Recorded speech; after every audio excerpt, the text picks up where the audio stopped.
안녕하세요. 국물의 명리 강좌 첫 시간입니다. 오늘은 명리학 강좌 첫 시간이기 때문에 명리학의 기본적인 개념들을 살펴보고요. 음양 오행이 그 핵심적인 개념이므로 음양에 대해서도 잠깐 살펴보는 시간을 갖도록 하겠습니다. 명리학입니다. 명리학은 인간의 운명의 이치에 관련된 학문 또는 인간 목숨의 이치에 관련된 학문이라고 알려져 있습니다. 이러한 명리학의 역사는 물론 중국의 사망호제 시절에 복희씨로부터 시작하는 그 주역에 그 연원을 두고 있다라고 말씀드릴 수 있겠습니다만, 구체적으로 음양 이론 자체는 춘추전국 시대 때 음양가로부터 시작이 되었습니다. 그런 역사적인 이야기는 실질적인 명리 분석과 어느 정도 거리가 있기 때문에 구체적인 내용 단도직입적으로 말씀드리고자 합니다. 그래서 그 명리학을 통해서 우리는 하늘이 나에게 준 그 천명을 알 수가 있죠. 공자님께서도 말씀하셨던 나이 50에 지 천명이라. 그래서 제가 나이 50 전후에 되신 분들한테 자주 좀 강조를 해서 드리는 말씀입니다.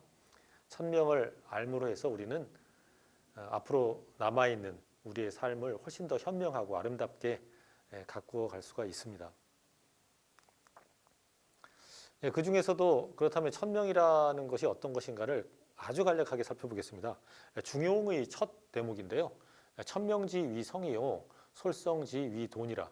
자, 천명, 그것을 성이라고 하고 이것은 우주의 본성이죠.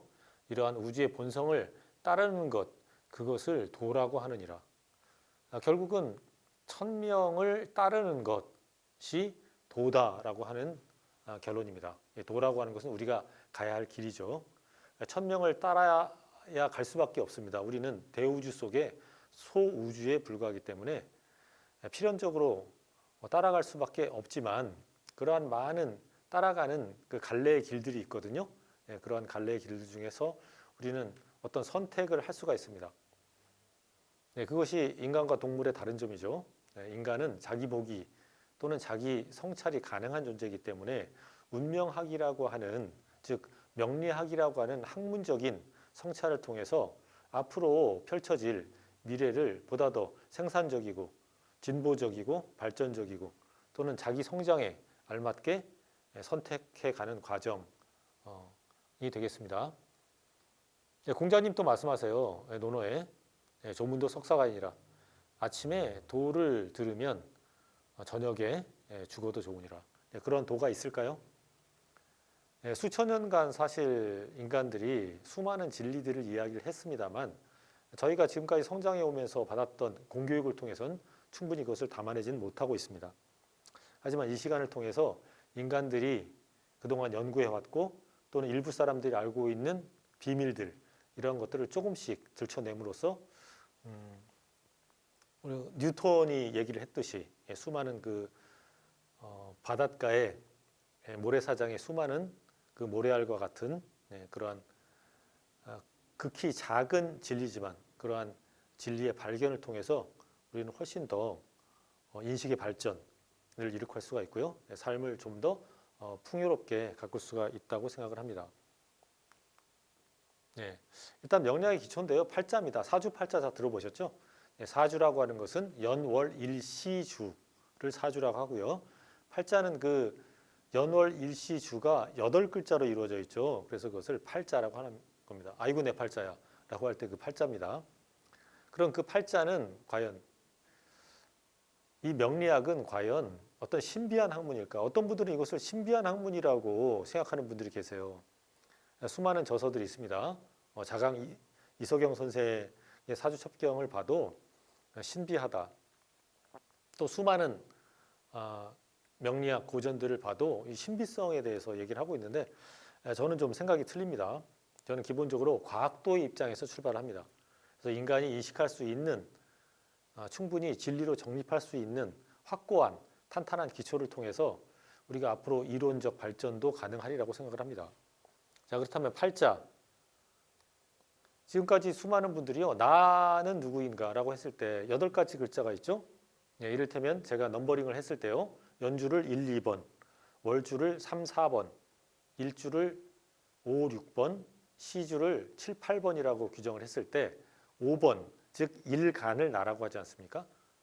네, 하지만 수십 년간의 이 명리 연구를 통해서 제가 발견한 바에 따르면 가장 작은 의미의 나는 5번이지만 사실 1, 2, 3, 4, 5, 6, 7, 8 전체가 나일 수도 있는 것이죠. 네. 그것은 우주이기도 하면서 나이기도 합니다. 나와 우주의 경계가 분명치 않은, 현상학적으로 보면요, 경계가 허물어지는, 어떻게 보면 탈경계의 개념이다라고도 볼 수 있는데요.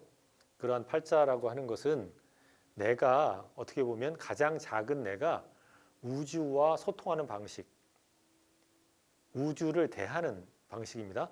그런 방식들을 사실은 규정해 놓은 것이다, 이렇게 볼 수도 있겠습니다. 예, 그 1, 2, 3, 4, 5, 6, 7, 8 판서를 할까요? 자, 팔자라고 하는 것은 자, 연주 1, 2, 월주 3, 4, 일주 5, 6, 시주 7, 8이라고 하는 8글자로 이루어져 있습니다. 이 중에서 일주, 자, 이게 연, 월, 일, 시가 된다면요. 자, 일주 중에서 일간인 5번을 나라고 얘기하죠. 있지 않습니까? 그렇다면 이것이 왜 나일까? 예, 명리학적으로 이것을 무조건 외우면 안 됩니다. 이것을 이해하셔야 돼요. 이 연이라고 하는 것은요, 태양계가 우주 은하계를 공전하고 있습니다. 우주 전체로 봤을 때 이 지구 운동에 커다란 흐름이 있죠. 네, 그 흐름을 이야기를 한 것입니다. 태양의 운동이죠, 어떻게 보면. 예. 그 다음에 월주라고 하는 것은 지구가 태양을 공전하고 있죠. 그러면서 계절을 만들어냅니다. 그래서 월주는 우리가 계절을 의미하죠. 명리학을 어느 정도 공부하신 분들은 다 아시겠지만, 따라서 이 월주, 그 계절의 기운이 사람의 행동에 가장 커다랗게 영향을 미칩니다. 가장 강한 행동성을 드러내는 것이 이 월주가 되겠습니다. 하지만 우리는 나를 일주라고 얘기하죠. 네. 이를테면 을묘일주다, 이렇게 얘기하지 않습니까? 그 일주가 곧 나를 의미합니다. 적게는 5번, 일간이 나를 의미하지만 조금 더 확대하면 5, 6번이 내가 되는 것이죠. 그렇다면 왜 일주가 나일까? 연주와 월주를 통해서 나라고 하는 개성을 발견해냈을 때 그것이 확률적으로 굉장히 많이 떨어집니다. 왜냐하면 같은 해 또는 같은 월에 태어난 사람들이 많기 때문이죠. 우리가 나 자신의 개성을 얘기한다면 적어도 365일이라고 하는 하루하루의 그 개성과 속성이 있습니다. 그런 속성들로 뭔가 한정을 해서 그 사람에 대해서 이야기를 해야지 그 사람의 개성이 되는 것이지, 한 해에 태어난 모든 사람들의 운명을 일률적으로 얘기할 수는 없는 것이거든요.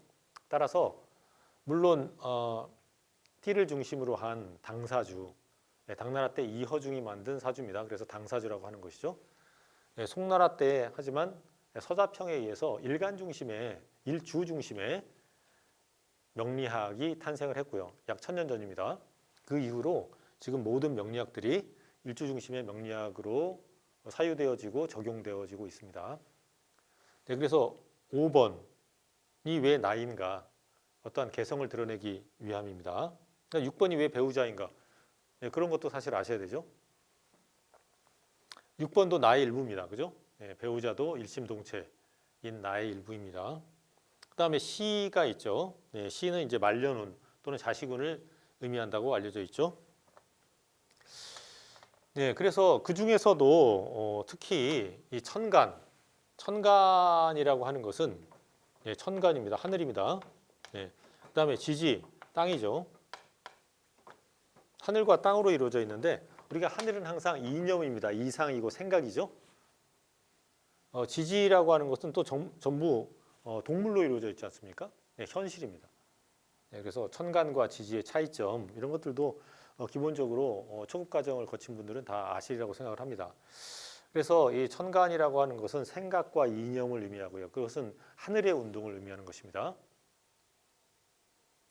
플라톤적으로 본다면 이데아라고 볼 수가 있습니다. 네, 그 다음은 지지입니다. 네, 지지는 사계절이죠. 사계절학입니다. 우리는요, 동물 중에서도 인간이지만 사실은 나무와 별 차이가 없습니다. 명리학적 세계관에서는요, 우리는 움직이는 나무와 별반 차이가 없어요. 인간을 판단할 때 무생물로 판단할 수도 있겠지만 무생물적으로 매우 어쩌면은 어떤 존재론적으로 판단할 수도 있겠지만 사실은 우리는 당위의 세계에서 살고 있는 생물이거든요. 그러한 생물들이기 때문에 사실 나무와 별반 차이가 없어요. 우주 전체적인 입장에서는. 따라서 가장 인간에게 많은 영향을 미치는 것, 즉 한난조습이라고 하지 않습니까? 차갑고 따뜻하고 건조하고 습한 그러한 기후에 의외로 많은 영향을 받고 있습니다. 따라서 우리는 지지를 계절학이다 이렇게 판단할 수가 있죠. 그래서 봄이 있고요, 여름이 있고, 가을이 있고, 겨울이 있습니다. 이러한 모든 것들은 무엇을 중심으로 판단해야 되나요? 나무를 중심으로 판단해야 됩니다. 그것은 여러분들 다 아시는 명리학 고전이 있죠. 난강망 또는 공통보감이라고 하는 책. 그 책의 기본적인 전제가 되고 있습니다. 나무가 어떤 계절에 태어난 나무가 어떠한 환경에서 보다 더 잘 생물로서 살아갈 수가 있는가. 이 나무를 중심으로 판단을 해야 된다는 것이죠.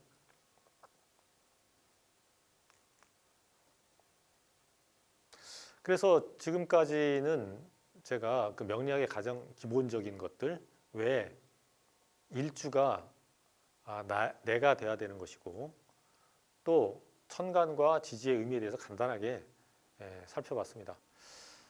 다음 시간에는 명리학의 가장 기본적인 개념이죠. 음양오행. 그 중에 음양에 대해서 좀 더 구체적으로 살펴보도록 하겠습니다. 감사합니다.